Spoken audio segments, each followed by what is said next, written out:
Have you ever felt like you're constantly chasing likes, compliments, or approval from others, only to feel empty when you don't get it? What if I told you that the secret to unshakable confidence, unstoppable growth, and true happiness lies within you? Stick with me, because today, I'm going to show you how to validate yourself. Break free from seeking external validation, grow your self-worth, and level up your life in ways you never thought possible. Before we dive in, hit that subscribe button and ring the bell so you never miss a video that could transform your life. Trust me, you're going to want to hear every single tip I'm about to share. Let's get started. Why self-validation matters. Let's be real for a second. We've all been there, posting a picture on social media, refreshing the page to see how many likes it's getting, or maybe you've worked hard on a project, but instead of feeling proud, you're waiting for your boss or friends to tell you it's good. That's seeking external validation, and while it feels good in the moment, it's like building your house on quicksand. One negative comment, one ignored text, and suddenly your confidence crumbles. But here's the truth. Relying on others to feel good about yourself is a trap. It keeps you stuck, chasing approval that might never come. Self-validation, on the other hand, is like giving yourself a rock-solid foundation.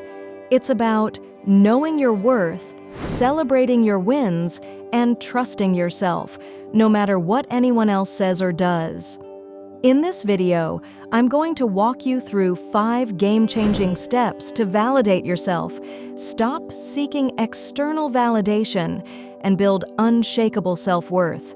Plus, I'll share some personal stories and practical tips you can start using today to level up your life. Ready? Let's dive into Step 1. Understand your worth. The first step to validating yourself is understanding that your worth is inherent. That means you don't need to earn it, prove it, or get anyone's permission to feel it. You are enough, just as you are. I used to think my worth was tied to what I achieved, good grades, a promotion, or even how many people liked me. A few years ago, I was working at a job where I poured my heart into every project, but no matter how hard I worked, my boss never gave me the praise I craved. I started doubting myself, thinking, maybe I'm not good enough. Sound familiar? Then one day, I had an epiphany. I realized that my worth doesn't depend on someone else's opinion. It's not about how many awards you've won, how many followers you have, or how perfect your life looks. Your worth is like a diamond. It's always there, shining, even if someone else can't see it. So how do you start understanding your worth? Try this exercise. Grab a notebook and write down 3 things you love about yourself. They don't have to be big. Maybe you're kind, you're a great listener, or you make the best tacos in town. Every day, add 1 more thing to the list.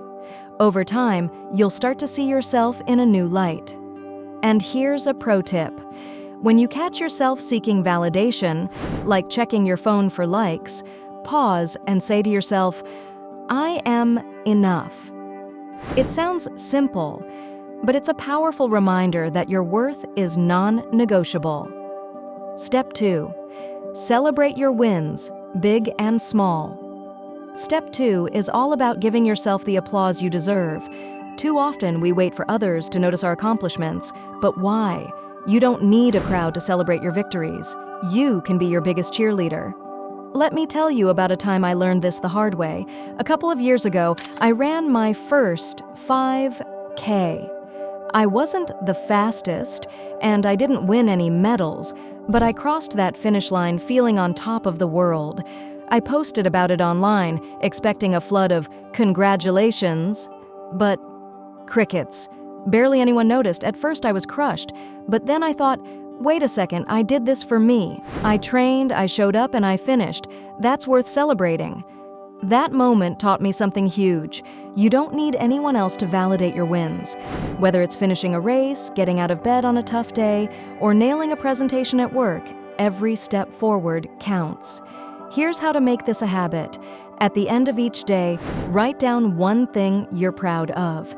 It could be something big, like landing a new client, or something small, like drinking more water instead of soda. Keep a wins journal to track your progress. Over time, you'll see how much you're accomplishing, and it'll boost your confidence like crazy. Oh, and don't be afraid to treat yourself. Finished a big project? Buy yourself that coffee you love? Made it through a tough week? Have a movie night. Celebrating your wins rewires your brain to focus on your strengths, not your shortcomings. Step 3. Stop comparing yourself to others. All right, let's talk about the comparison trap. You know what I mean? Scrolling through social media, seeing someone's perfect life, and suddenly feeling like you're falling behind. Comparison is the thief of joy, and it's one of the biggest barriers to self-validation. I'll be honest. I used to compare myself to everyone. I'd see friends getting married, buying houses, or traveling the world, and I'd think, what am I doing with my life? But here's what I realized. Comparison is like running a race while looking at everyone else's lane. You're not focusing on your own path, so of course you're going to stumble. The truth is, everyone's journey is different. Someone else's success doesn't mean you're failing. It just means you're on your own unique path. The only person you should compare yourself to is the person you were yesterday. So, how do you break free from comparison? First, curate your social media. Unfollow accounts that make you feel less than, and follow people who inspire you to be your best self. Second, practice gratitude. When you focus on what you have instead of what you lack, comparison loses its power. Try writing down 3 things you're grateful for every morning. It's a game changer. And if you catch yourself comparing, flip the script.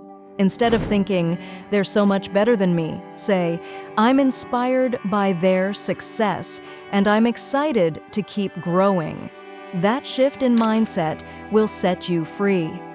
Step 4, set boundaries and trust your voice.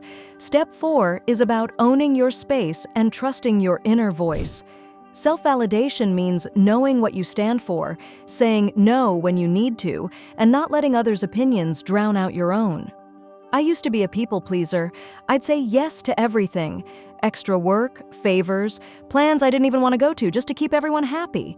But deep down, I was miserable. I was letting other people's needs override my own, and it chipped away at my self-worth. One day, I decided enough was enough. I started setting boundaries, like turning down invitations when I needed rest or speaking up when something didn't feel right. At first, it was scary. I worried people would think I was selfish. But you know what? The right people respected me more, and I felt stronger than ever. Setting boundaries starts with knowing your values. Ask yourself, what matters most to me? Time with family, personal growth, your mental health? Once you're clear on that, it's easier to say no to things that don't align. And here's a big one. Trust your gut. If something feels off, a job, a relationship, even a conversation, listen to that inner voice. It's your compass for self-validation. The more you trust yourself, the less you'll need others to tell you you're on the right path. Step 5. Practice self-compassion. Last but definitely not least, step 5 is practicing self-compassion. This is about being kind to yourself, especially when things don't go as planned. Self-validation isn't about being perfect. It's about loving yourself through the messy, imperfect moments. I'll never forget a time when I bombed a big presentation at work. I misjudged the audience. My slides were a mess, and I left the room feeling like a total failure. For days, I beat myself up, thinking, I'm such an idiot. I'll never get this right. But then I realized, talking to myself that way wasn't helping. It was just making me feel worse. So I tried something different. I asked myself, what would I say to a friend who messed up? I'd probably say, hey, you tried your best and that's what counts. You'll do better next time. So I started saying that to myself, and you know what? It changed everything. Self-compassion is like a muscle. The more you practice, the stronger it gets. Next time you make a mistake, try this. Pause. Take a deep breath and say, I'm human, I'm learning, and I'm doing my best. It's not about letting yourself off the hook. It's about giving yourself the grace to grow. Another great tool is positive self-talk. Replace I'm a failure with I'm growing. Swap I can't do this with I'm figuring it out. Over time, these small shifts will rewire how you see yourself. If this video spoke to you, give it a thumbs up and share it with someone who needs to hear this message. You never know who you might inspire. And don't forget to subscribe and hit that notification bell so you never miss a video. I've got tons more tips coming your way to help you live your best life. Drop a comment below and let me know, which of these steps are you going to try first? Or maybe share a time when you validated yourself and felt unstoppable. I read every comment and I can't wait to hear from you. Until next time, keep shining, keep growing, and remember, you are enough. See you in the next video.